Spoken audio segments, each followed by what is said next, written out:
ઇનામી જમીન એટલે શું? હું એડવોકેટ કિંજલ પટેલ આપને જણાવીશ. ઇનામી જમીન એટલે બ્રિટિશ સરકાર અથવા તો રાજા રજવાડા દ્વારા ભેટમાં આપવામાં આવેલી જમીન. અને આ જમીન કોને ભેટમાં આપવામાં આવતી હતી? તો આ જમીન સામાન્યપણે 3 લોકોને ભેટમાં આપવામાં આવતી હતી. એક ધાર્મિક મંદિર અને ટ્રસ્ટ, બીજું વ્યક્તિગત લોકોને, ત્રીજું ગામની સેવાના હેતુ માટે ગામને.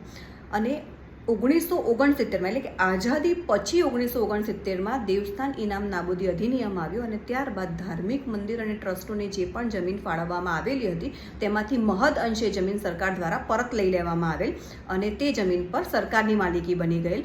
અને જે લોકો વ્યક્તિગત હતા કે જેમને જે તે જમીન ભેટમાં મળેલી હતી અને જે લોકો તે જમીનમાં ખેતી કરતા હતા તેમને ખેડૂતનો દરજ્જો આપવામાં આવેલ, પરંતુ શરતો સાથે.